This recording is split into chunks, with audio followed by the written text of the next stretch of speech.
అబ్బో ఇక్కడ కేజీ చీరలు కొంటే అర కేజీ చీరలు ఫ్రీ అంట. మంగళ్య షాపింగ్ మాల్ కేజీల్లో సేల్ టన్నుల్లో ఆనందం.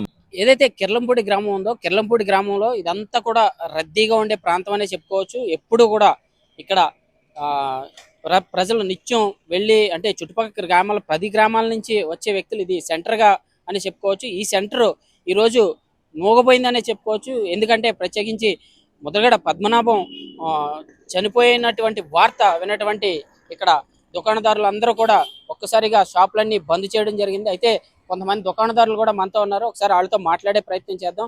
సార్, ముద్రగడ పద్మనాభం గారు అంటే ఎంతో మందికి సుపరిచితులు, ఎంతో మందికి లబ్ధి కూర్చున్నటువంటి వ్యక్తులు. అలాంటి వ్యక్తులు నిన్న సాయంత్రం చనిపోవడం, ఈరోజు ఆయన భౌతికాయాన్ని ఇక్కడికి తీసుకురావడం ఎలా ఉంది మీ ఊర్లో, మీ గ్రామంలో? చాలా బాధాకరంగా ఉన్నది సార్. అంత బాధాకరం కదండి. మాకు మెయిన్ వ్యక్తిని కోల్పోయామండి. మేము మా కాపు జాతిని మెయిన్ వ్యక్తిని కోల్పోయామండి. మేము కాపు కులస్తుందండి. ఈ ఎనిగిదిలో రామాలయం అంతా కాపు కులస్తులు. అలాగే బీసీ, ఎస్సీ అన్ని కులాలు కూడా బాబు గారి కంటే మద్దతు అండి. ఏంటండి, అలాంటి మహానుభావుడు పోవడం మాకు చాలా బాధాకరం అండి. ఏంటండి, స్వచ్ఛందంగా కట్టేసామండి. కూల బలాత్కారం చేయడం గట్రా అదే కట్టేయండి అని చెప్పడం కాకుండా మేము ప్రత్యేకంగా మేము కట్టేసుకున్నామండి షాపులు. ముద్రగడ పద్మనాభం గారు మీకు ఎన్నాళ్ళ నుంచి తెలుసండి? అయ్యో మేము పుట్టలేదు.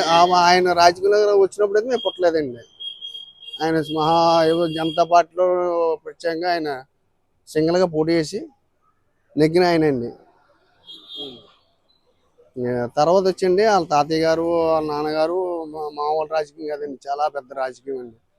అలాంటి మహానుభావుడు ద్వారా ఆయన అంచెలంచెలుగా ఎదిగి ఈ స్థాయికి వచ్చి మరణం పొందడం మాకు చాలా బాధాకరంగా ఉన్నది. అయితే ఒక కాపులకే కాకుండా అన్ని వర్గాల వారికి కూడా మంచి చేకూర్చున్నటువంటి వ్యక్తి ఈ ముద్రగడ పద్మనాభం గారు అనే చెప్పుకోవచ్చు. అసలు ఆయన గురించి చెప్పదలుచుకుంటే మీరేం చెప్పాలి సార్? అంత మహానుభావుని మేము చూడలేము సార్, ఏ రాజకీయాల్లో చూడలేమండి.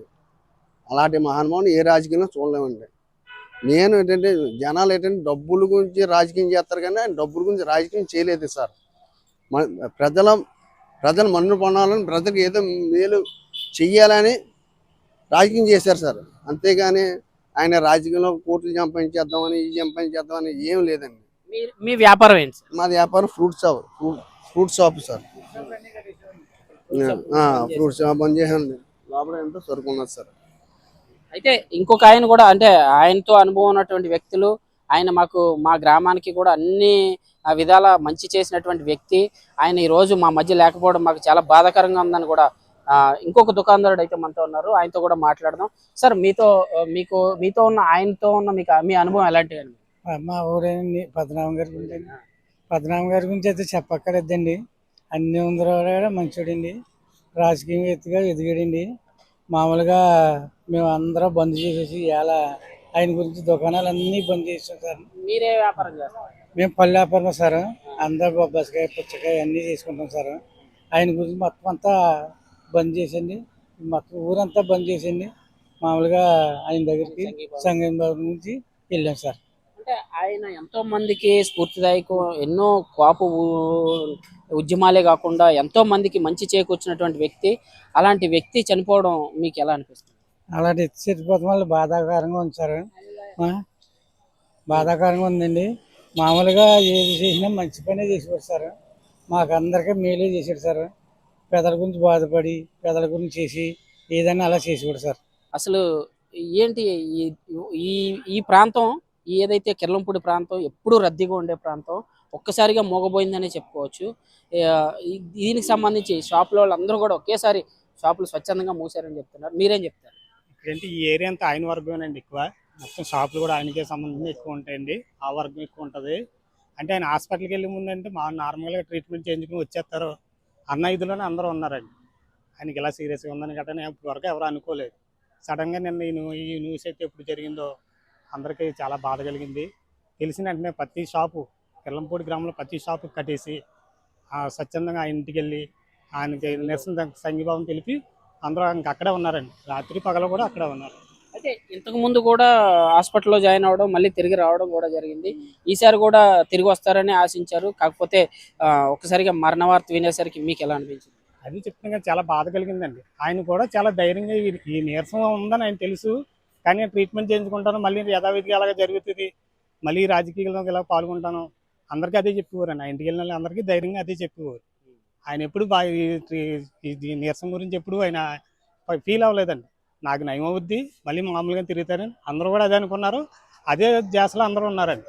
కానీ సడన్గా ఈ విధంగా జరుగుతుందంటే ఇంకా అందరికీ చాలా బాధ కలిగిందండి. అయితే ఆ, ఒక కాపు ఉద్యమ నేతగా పేరు పొందినటువంటి వ్యక్తి, అన్ని కులాలకి కూడా మంచి చేసినటువంటి వ్యక్తిగా ఈ చుట్టుపక్కల గ్రామాల్లో ప్రజలందరూ కూడా చెప్పడం జరిగింది. దాని మీద మీ అభిప్రాయం? ఆయన ఇప్పుడు ఒకసారి ఆ ఇంటికి వెళ్తే చాలా గౌరవంగా చూస్తారండి. మిగతా నాయకుల ఇంటికాడ వేరు, ఇక్కడ వేరు.